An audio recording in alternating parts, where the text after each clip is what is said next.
I was also watching homegirl Whitney Webb the other night on the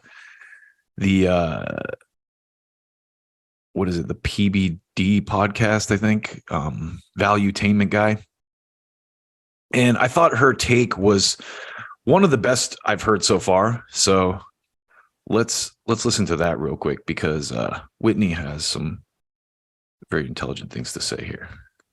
This interests you, and if you're inspired by it, go do those two families. Sure, but okay? I do think, if you're talking about Trump specifically, I do think he has some conflicts of interest and has for a long time. I don't disagree. Yeah, so, at the end of the day, if the issue is let's stop the vilification of nationalism, let's make moves to protect our national sovereignty, I think that has to be a mass movement from the American public.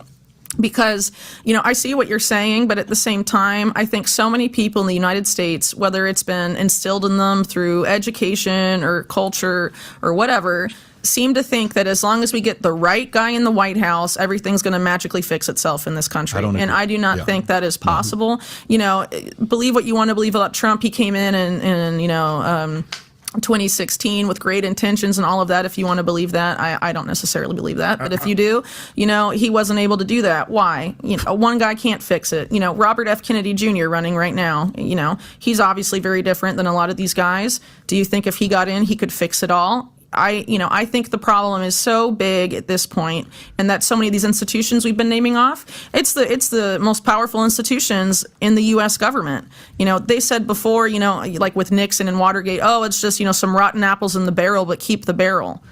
I'm telling you, the barrel is rotten.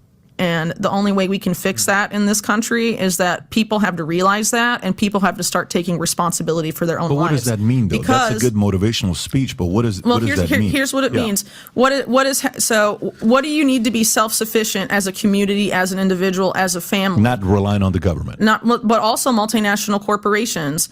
Right? We have outsourced from our communities, from our country, almost everything we produce to foreign powers that don't like us, right? Or we're in, trillions of dollars in debt to our ostensible main enemy. So that I would argue that's because we have our government, corporations, but the American people have co-signed it because they've been told this is more convenient, this will be cheaper, blah, blah, blah, outsourced so much of what we need to survive as a people, as communities, as families, to people that don't like us. And that's not necessarily just China here, right? That's these corporations, these elite families that own most of corporate America and the banks and what have you. They don't like the little people. Yeah. So, but by the way, if you're listening to this, folks, you're enjoying. So the pretext for this conversation too was this guy was like, "Hey, name all the institutions that have screwed America over, or just general America, the plebes, if you will, the average person, the working class." And every one of those institutions hates Trump. That's the point this guy was making. The FBI, the CIA, the Department of Homeland Security, the Bushes, the Clintons. Whitney has a much more cynical, measured take, of course, because she's done the research on all this stuff and she's followed the money to everyone. And I like her take because I didn't vote for Trump in 2016, and I didn't really realize how demonized and raw they did him until recently. But I don't think he's a savior, just like I don't think Elon Musk is the savior of free speech. But I can't let the perfect be the enemy of the good either, right? I think that, the enemy of my enemy is my friend, where it's like with Trump, enough of these security, institutions hate him that, despite the other stuff I don't like about Trump, I would probably vote for him based on that alone, because he's already promising to dismantle them.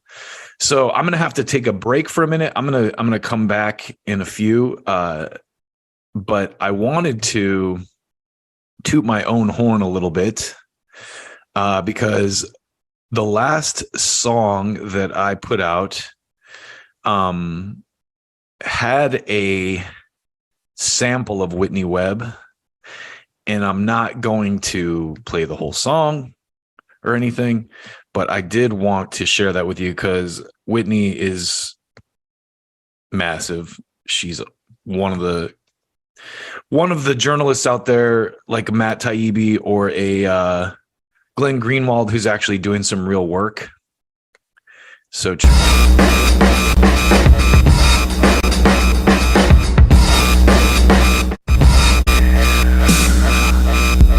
up a lot of their rights because they were told that certain things. So it's all set up and kind of. After 9/11, Americans gave up a lot of their rights because they were told that certain things had to be given up in order to be safe and more secure.